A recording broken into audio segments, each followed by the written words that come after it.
All systems go. Clear for liftoff.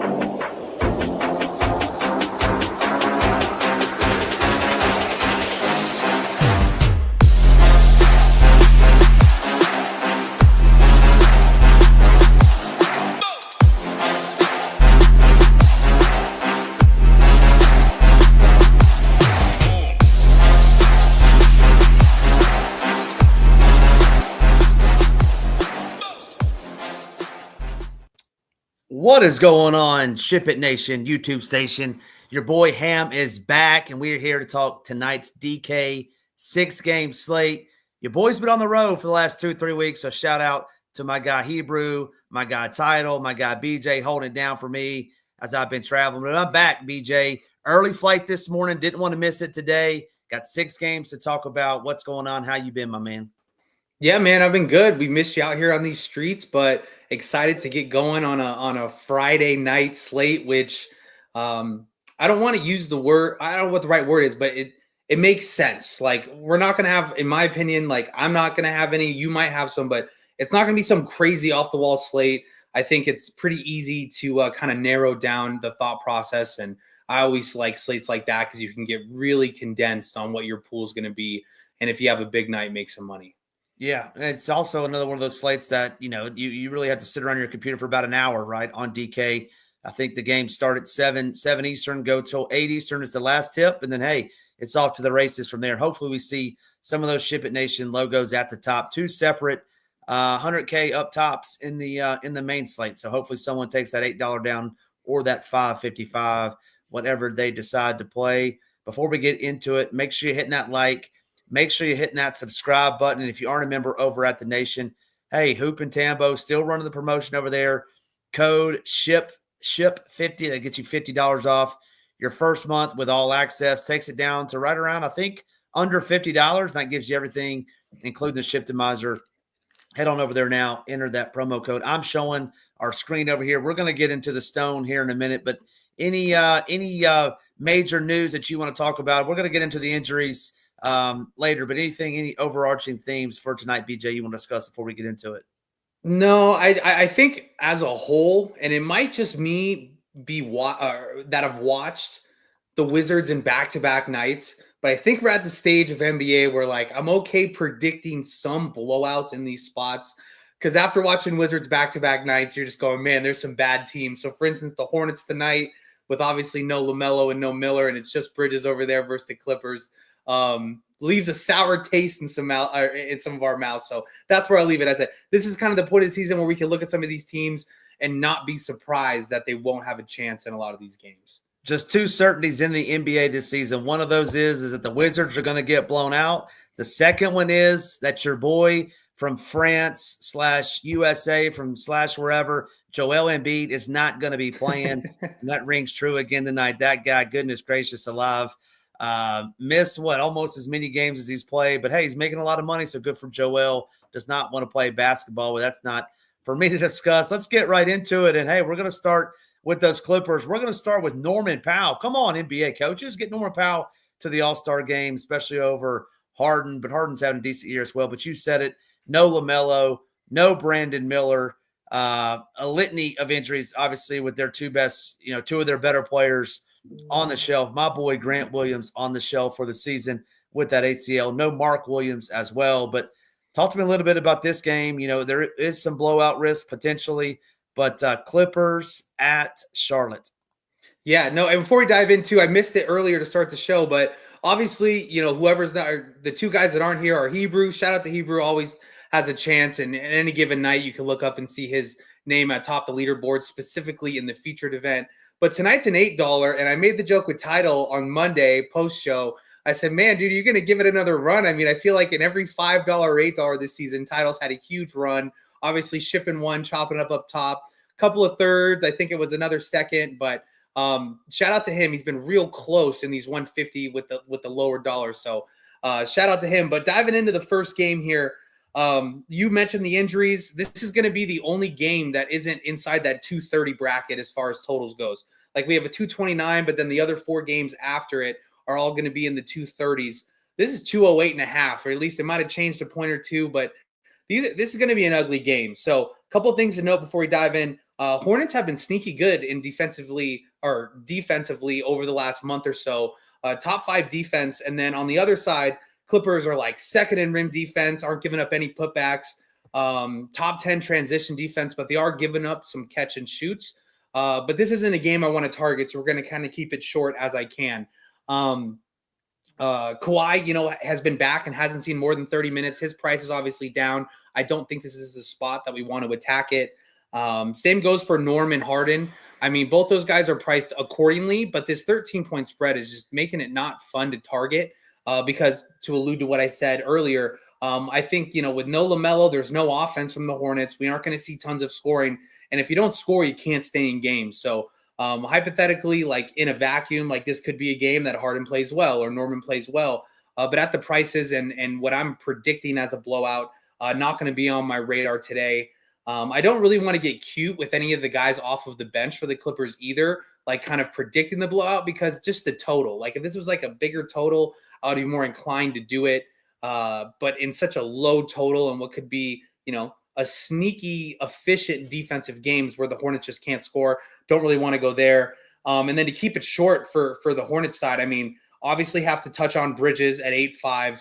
With no Ball, no Miller, he is the primary ball handler, leading the team in touch time over the last 23 shots, 21 shots. But price is up, tough matchup. I kind of mentioned that just to kind of say, like, don't be surprised if you see him with 40 points, maybe even flirt with 50 if he does get those rebounding numbers up like we've seen where he can double-double and let his shot go down. And then the two guys off the bench, first Diabate at 4,200. All season long, we've kind of sat around and called him not a very good fantasy point per minute producer, which has been true. But over the last couple of games, I think it's time for us to kind of rethink that. He's obviously not going to go out and score, but he's been efficient in these minutes. And we've seen like his point per minute go from like 0.71 or whatever to, I don't have it up. I'm going to pull it up and make sure I can see the stone better. But I think it's like 0.87 or you can see it better than me, but it's starting to get up a little bit. And over the last 4, he's been right around that fantasy point per minute. So just something to note. He's obviously going to be popular. We see with the ownership, but I don't think it's necessarily wrong, especially with him in a blowout spot, not losing minutes because he'll play in that. And then KJ Simpson, 3,400. It's kind of just like a blowout name. Could get the whole fourth quarter and run. Yes, a tougher matchup, but we're kind of creating value today as we kind of touched on the last show on Monday. Yeah, excellent breakdown. And not so common brings it up as well. I feel like these Hornets aren't very good against centers. And Zubac had 22 boards last game. Any love for Zubac tonight? Yeah, I apologize. I did skip that over, but 7,500 is going to be a good price tag for him. Yes, this could be a spot that he smashes. And relative to Kawhi, with the price and the minutes considered, Harden's price and Norman's price, he definitely should be on radars. And I believe that he definitely can exceed his value in 3 quarters, coming off a 2020 game too. So definitely in play tonight. Yeah, I agree with you there. He's no one's playing these Clippers. Doesn't look like anyway from our projections. And then I'm gonna call him the $1 million man, Diabate. For all my wrestling fans out there, this is before your time, BJ. But the $1 million man, Ted DiBiase. Give me some Musa Diabate, the $1 million man.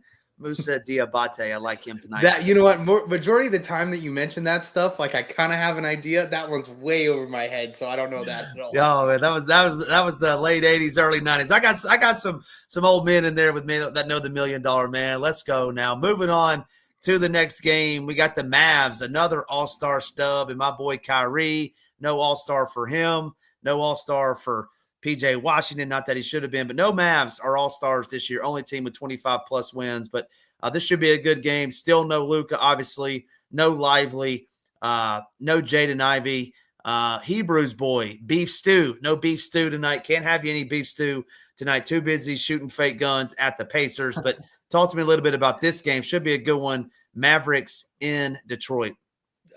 Two things. First one is I saw the funniest thing on Twitter. Everybody has it called different places, but when you're like in high school or in grade school, like when some guy gets in trouble a lot and does something to the school and like gets suspended too much, they put him in like a separate school. Like for me, it was like alternative classes, whatever, where like they're not allowed to go on campus.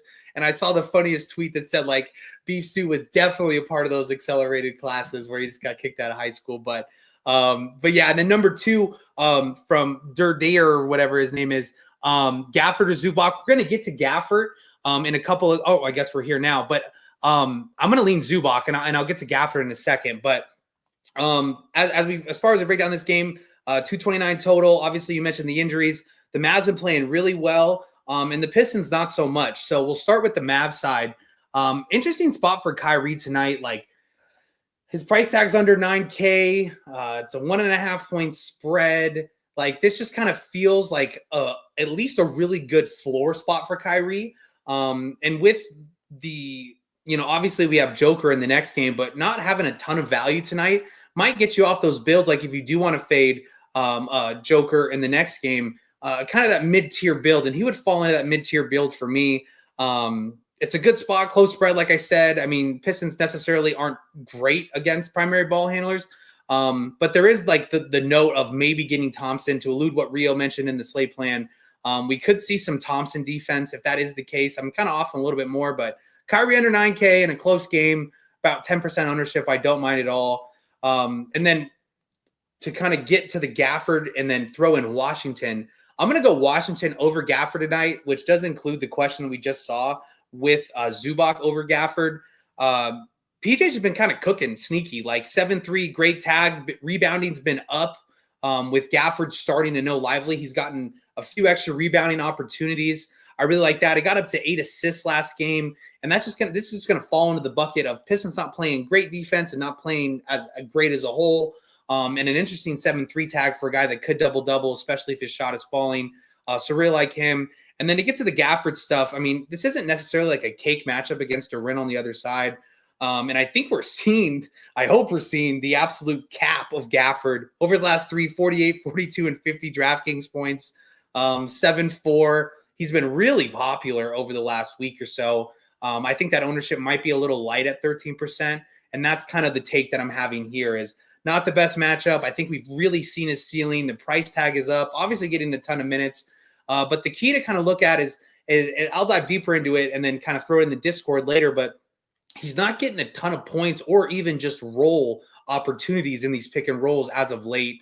So been really productive in kind of what we've not used as his calling card. We kind of use him on those pick and rolls and kind of getting looks at the rim.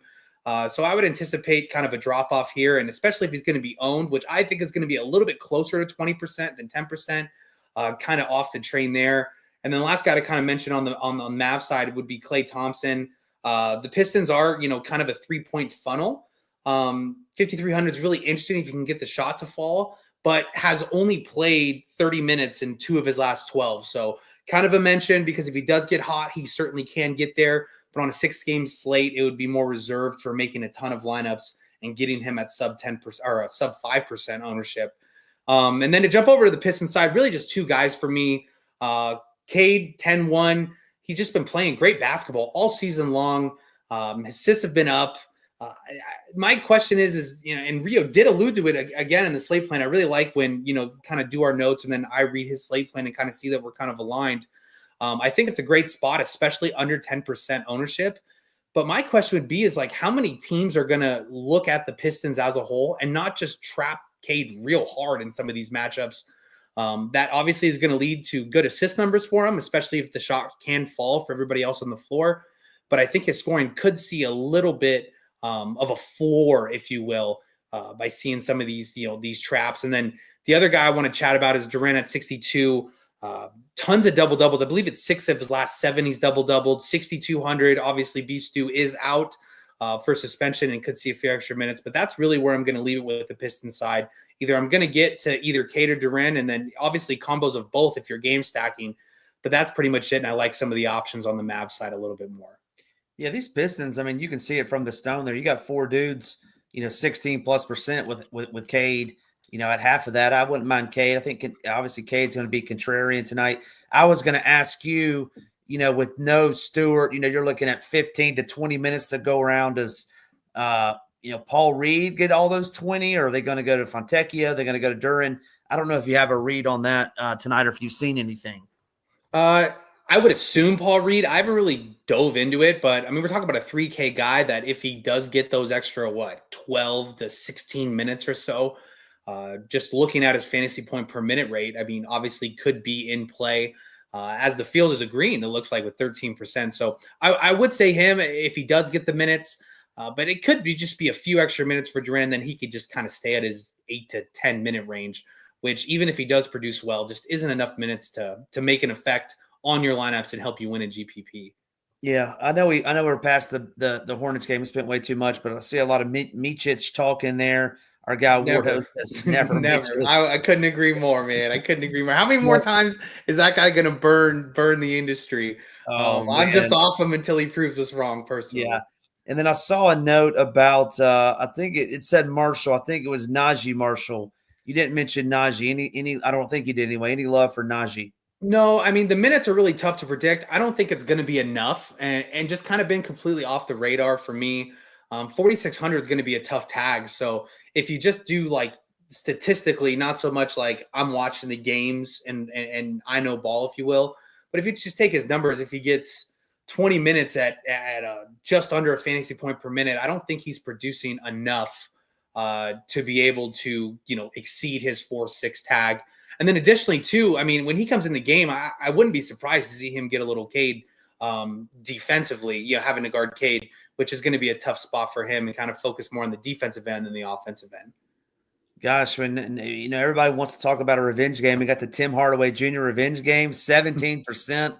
No, thank you. I'll pass on that. 17% Timmy Hardaway Jr. Next game up should be a good one. Got the cover boy, Tyrese Maxey. In this game, he's just been absolutely balling, making it. I think it's his first All-Star game, or he got snubbed as well. He got snubbed, didn't get his All-Star game, but we got the Joker. We got Aaron Gordon back in the lineup. Hey, free CB, man, free Christian Bond. All that guy does do is score 30 points, and they ship him to the bench. But in any event, Nuggets at the 76ers, no PG-13, no Joel Embiid, as we alluded to earlier. But some really good plays in tonight's game. Talk to me a little bit about this one. Pretty high total. I think the 76ers keep it closer than 10, but interested to hear your thoughts on Nuggets at the Sixers. Yeah, this is going to be my favorite game, and there's not so much a lot to unpack, but just kind of a lot to touch on. So, obviously, like you alluded to, Brown to the bench and then Aaron Gordon back in. It's going to be a move, I believe, for Malone to get the defense up because they've been giving it up at the rim. They've been giving it up in transition. I don't know because I don't really pay attention as much to who wins these games, but I think they're like on a 3 or a 4 game losing streak. And it just all kind of plays into we have a 12K Joker, which, I believe he's going to be a little bit higher than 18% owned, but this is just going to be a smash spot for him. I think I saw in the chat, I have the stone up, but I think I saw in the chat we have 100 points incoming. Couldn't agree more. I think when we jump on the Nuggets side, it's obviously Joker, and then you can make cases for all of these guys in the starting lineup.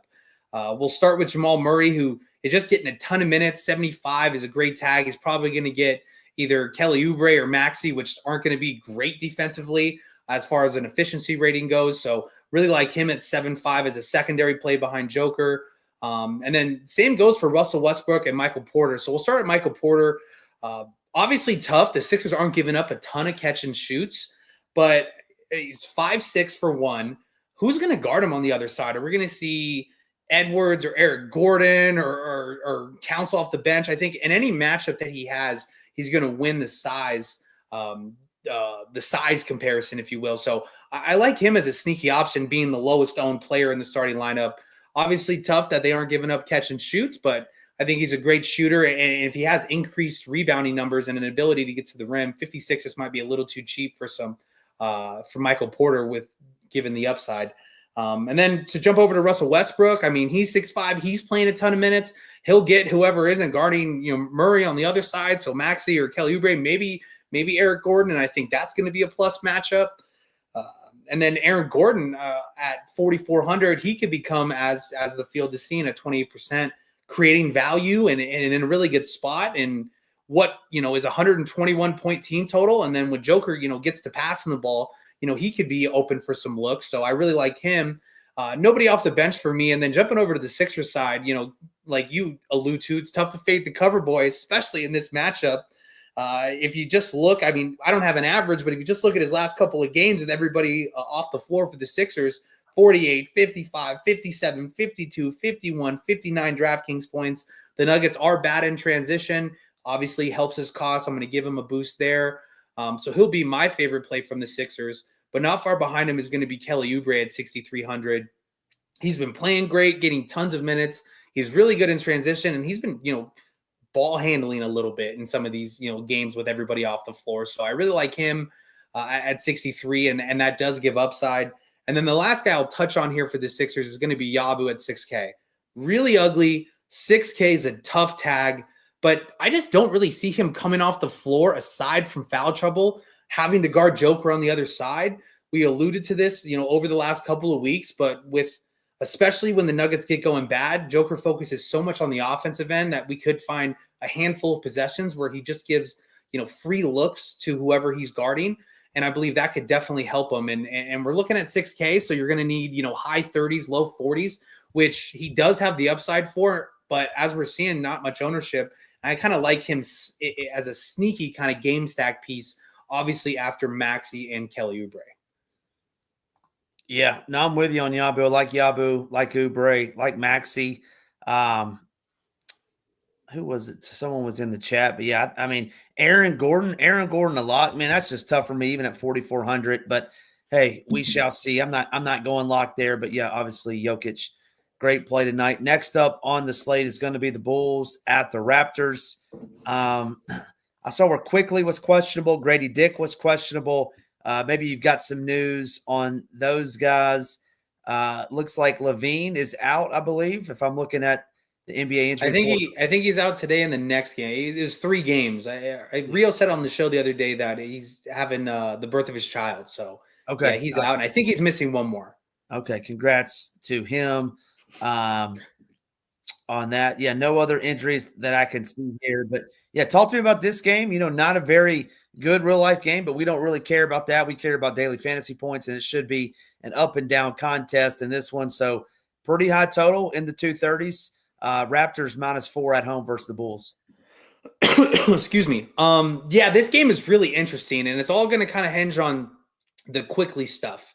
So, what was it? Monday, I kind of touched on it. So funny story. I apologize to everybody that rostered Jordan Poole on Monday or on Wednesday, as I threw him in my core that day and immediately watched the first quarter and realized that I didn't listen to myself from Monday when I mentioned that the Raptors have been so good defensively with Mitchell on the floor. With Quickly out, Mitchell's back in the starting lineup, and the Raptors have taken a boost in all defensive categories. So this entire game is going to hinge on the Quickly news for me. If Quickly's out and Mitchell's in, I don't love anything on the Bulls side. So we'll kind of start there. I don't have a lean if Quickly's going to play or not. I haven't seen anything. Maybe some news has come out. But the Giddey and the White stuff becomes real tough for me. I don't necessarily know. I believe it's going to be Scotty Barnes on Giddey, which already isn't a good matchup. But then if Mitchell was in and he has to guard Kobe White on the other side, that's going to kind of lead me off of both of those guys, even in a big total, even in a close game, and even if with the really interesting tag at sub 6K for White, who I believe played 31 minutes in his game back. So I'm not really worried about the minutes there. We could make a case for Ayo at 5,700.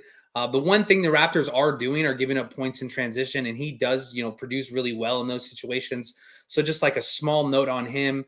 Not really into the Lonzo stuff. I mean, at 4,700, I don't see much of a ceiling there with his minutes kind of very stable in the low-ish, maybe even mid-20s. But 4,700, a tough tag with all the other options on this team.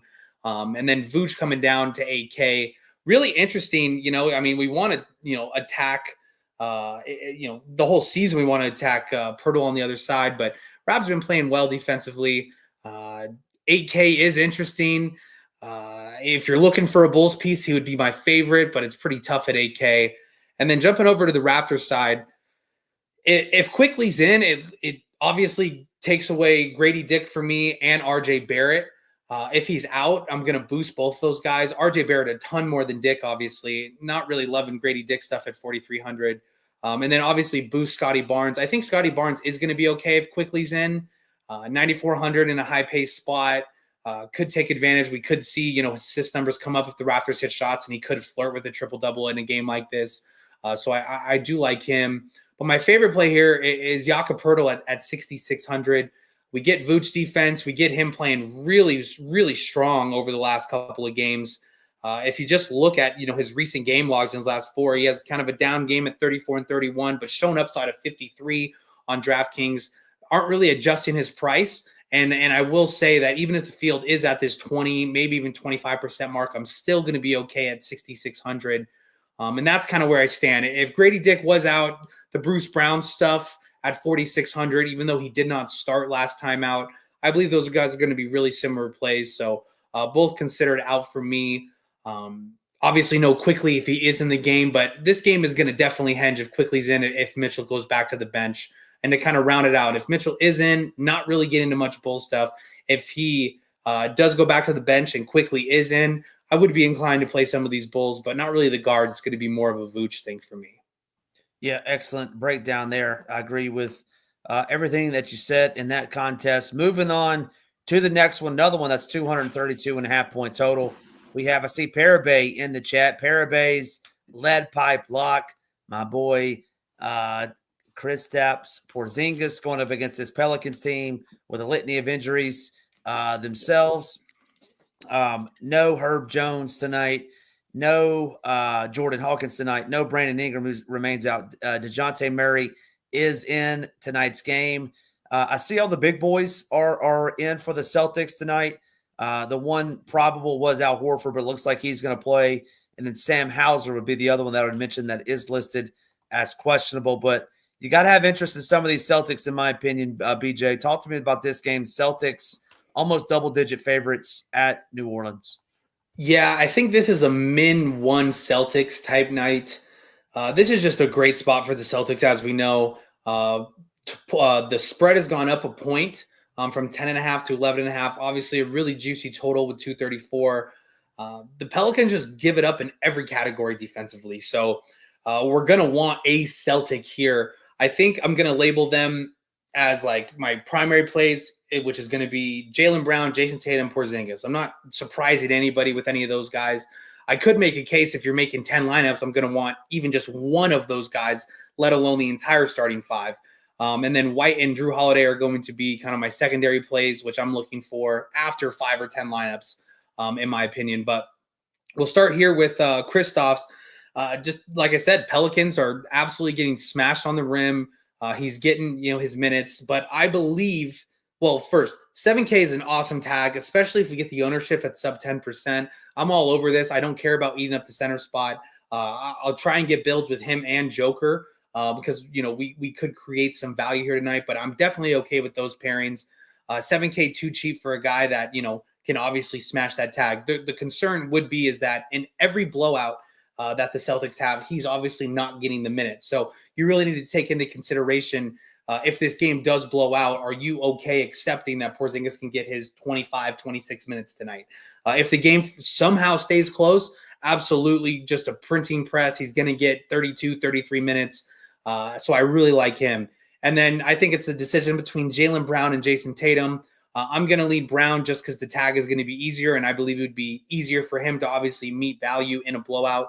And, not so much this season because I haven't really stayed super in tune with these Celtics rotations when they're up a ton of points in fourth quarters, but he's always getting the lean over Jason Tatum to kind of get that extra, not blowout run, but like in blowouts, the first couple minutes of the fourth quarter. And he just, has the opportunity to produce in those situations. So, and then the Jason Tatum stuff, anytime he's under 10K, especially in a great matchup, you're going to want to look to target him. But to kind of round out the Celtics stuff, I think if I'm making 5 lineups tonight, I'm going to want a minimum of Jaylen Brown, Jason Tatum, or Kristaps Porzingis in my lineup. And then as you make more, throw in the Derek White, throw in the Drew Holiday. But I think Drew Holiday would be a guy that get off the floor early in a blowout. So his tag is enticing at 5K. And then the Derek White stuff, I think, if his shot falls, obviously can't beat the tag, but I just feel more comfortable going with one of these other Celtics. I'm off the Hal Horford stuff. Kind of burned everybody a couple days ago. Obviously, his tag is enticing. Like if this game did stay close, he was coming off the bench. But I believe this kind of leans to more of a blowout no matter what, and they won't give him much run in a blowout. And then jumping over to the Pelicans side, I just don't have much here. I mean, the Celtics defensively, their rim defense has looked a lot better with Kristaps back in the lineup, and they're starting to take away catch and shoot and kind of focus more on just kind of letting ball handlers beat them. So this is going to take away CJ, Trey Murphy, DeJounte Murray for me. The only guy I'm really going to highlight here is going to be Zion. So Zion's really flirting with that 30-minute mark since, taking all this time off. He's been real close, hasn't really got there. But if you look at his DraftKings performances from the fantasy point section, as we see, he's almost 1.6 fantasy point per minute. And we're talking about games where he's getting minutes in the mid to high 20s, and he's still producing 43, 57, 48, 47, 50 DraftKings points. If we can see him kind of get up to that 31, 32-minute mark, he could just absolutely smash this tag at no ownership because everybody's kind of hesitant to kind of get him in lineup since coming off the injury. So he'll be kind of the only play from the Pelicans that I really like. Everybody else is either a secondary player or I don't want to touch it. I don't want to touch Misi down low. I know his price tag is 48, but tough matchup against Porzingis. And I think, when you take away catch and shoots and you focus more on getting beat off the ball handler, that's going to take away McCollum and Murphy. I guess you could make a case for Murray in that situation, but 8,200 is going to be tough on a slate like this, and I'd rather just pay the 200 to get to Zion. Yeah, and you might have said it, but do you have a preference, Brown versus Tatum? Yeah, I'm just going to lean Brown. Both are obviously in great spots, but I'm just going to leave Brown for the fact that he's $2K cheaper or $1,500 cheaper. And he always seems to get just a few extra minutes than Jason Tatum in these blowouts. So I'll kind of lean there. We could make a case for Peyton Pritchard. I did kind of skip over him, but his price is back up above 5K. But it's just so fun to roster a guy that comes in with 2 minutes left in the first quarter and plays like a 10-minute stretch and can do everything on the floor. So he is getting the run in the blowout, and I think the Celtics are still going to keep him in 6th man of the year. I don't know who the favorite is in that, but they're still going to want to keep him in contention for that. So worth a mention, but obviously not running to put him in my lineups. Yeah, absolutely. Next game up on the slate, we got this is actually the last game. We got Milwaukee heading into San Antonio. Obviously, you got Giannis, you got Wemby, you got Dame time. Anybody else? The biggest news, I guess, in tonight's game is that the Bucks will be without Bobby Portis. They will be without AJ Green as well, I believe. But talk to me a little bit about this game, Bucks at the Spurs. Yeah, and then I saw Matt's comment in there. I certainly, if you're saying it, I don't know if it's true. I did not watch the blowout run in that. So if I missed over that, my mistake. I just don't anticipate that to always happen. I don't anticipate starters to be in the game with 20. And I would think they haven't played the best of basketball. So maybe that was like, a coaching thing, trying to keep them on the floor and kind of get their wits about them and get more confident on the floor. But I mean, if I'm betting on if the starters are going to be up 20 with 4 minutes left in the game, I don't anticipate all the starters to be on the floor. So that's kind of the camp that I'll stay in. But apologize. Jumping over to the last game. Yeah, all these guys are going to play. Portis is out. AJ Green's questionable. The Bucks have been like really sneaky good. Well, not sneaky good. They've been great over the last handful of games. They've also had some good matchups. I know they got the Portland. I know they had a couple other cake matchups. And then on the other side, the Spurs, are ranking near the bottom in a ton of defensive categories, specifically defensive rating. So to see this game at a 232 total and the Bucks being 2.5-point favorites, I don't know if it's gone up. Now it's 2, so it's going the Spurs way. This is really interesting for me. So a bunch of ways to break this down. We'll start with the Bucks side. Dame's just been on an absolute heater. Obviously, we can go through his fantasy points, but I think the big thing here is just at least 20 real-life points in 13 of his last 15. Being really productive and playing, a great amount of minutes. Obviously, the assists are always kind of there, as well as the rebounds. So he's going to be my favorite play over Giannis at 11.5. It's just when you consider his scoring, when you consider the matchup against Castle on the other side, I believe you can really take advantage of this matchup. And we're looking at almost a 120 total for the Bucks. And I'm leaning more in the camp of this matchup isn't necessarily great for Giannis. So, I mean, obviously, $500 difference. I'm getting to Joker. Giannis is going to be popular at 25%. I know that he's going to get a matchup against Harrison Barnes or Sohan off the bench on the other side, but Giannis is going to do a lot of his scoring at the rim, and Wemby, on the other side, is tough. Now, we're going to get to Wemby and how the Bucks don't give up a ton of block shots, but this just kind of feels like a matchup for me that isn't necessarily great for Giannis. When you look at it in the Harrison Barnes, like I mentioned, yeah, it's a great matchup, but when he does a lot of his scoring at the rim, I don't love it. So I'm going to lean to Dame over Giannis. Pretty much all I have for the Bucks side. I mean, you jump in if you have anything else here.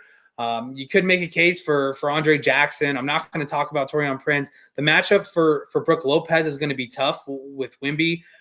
Maybe, Wemby. I don't think Wemby's going to get Giannis stuff. Never mind. Tough matchup for Brook. Obviously, his shot has to fall, and now that he's at 6K or 5,900, we can see why the ownership is going to be really low. And then jumping over to the Spurs side, I mean, I have interest in really just Castle and Vassell at 6-1. I think these are going to be, this is going to be a great spot for them. The Bucks are giving up, catch and shoot, and they're going to protect the paint. They're taking away rim stuff. So if that's the case, I could make a case that Castle's for sure going to see over 30 minutes with matchup against Dame. And then Vassell's obviously going to get his 30 minutes. And at 6-1, it isn't the most, comfortable tag to roster. But with such a high total, with such a close game, we could see tons of shots. And I mentioned it before, but when he's off the floor, he becomes the primary shot taker. So really like both of those guards. And I mean, you can always make a case for Wemby, but at 11K with other options, I think I'm just going to go Joker and not get so much Wemby. And then to finish out, the Bucks aren't giving up any block shots. I believe they're first in the league in it, maybe second, but they don't give up block shots. Obviously, that's going to be a road to getting the upside of Wemby. But that's kind of where I stand here. Really, not a lot. It's a close game. If I'm going to get to the game, it's going to be Dame over Giannis. And then it's going to be one of these guards from the Spurs side who I anticipate getting 30 minutes each. Yeah, on the Bucks, just my 2 cents on that. I mean, I think it's Dame over Giannis as well, but I don't hate playing both of them together just to get a little bit different. Obviously, you got to find some value once you do that, but I think those two dudes can go in there and wreak some havoc in San Antonio. That'll do it. That'll do it for us, BJ. That's all 6 games.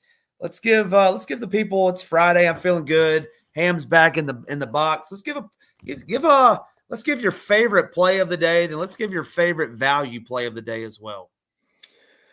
Yeah, so obviously we're going to take away Joker. Joker's going to be my favorite play of the day, but it's going to be Kristaps at 7K. I think that this is a spot where he could show extreme upside.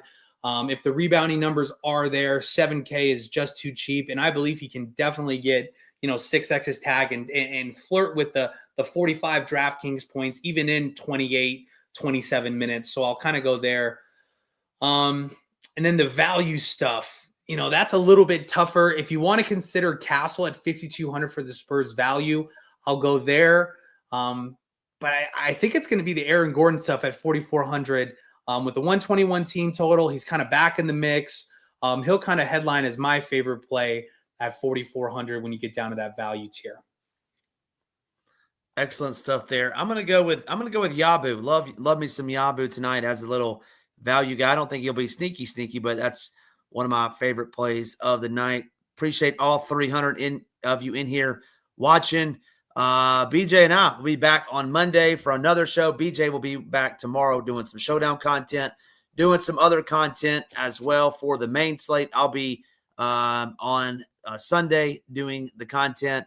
If you aren't a member, head on over there, enter the promo code SHIP50. I'm over here. We have projections, showdown 6 nights a week, I believe, BJ. The stone that we went through, the best slate plan in the business. No better slate plan in there. Core report from myself, BJ in Hebrew. Cash core report from our guy Title. Everything else that you need to know about tonight's slate in every sport that we cover over here. BJ, have a great weekend. Everybody stay safe out there. We'll be back same time, same place on Monday. Until then, let's ship it.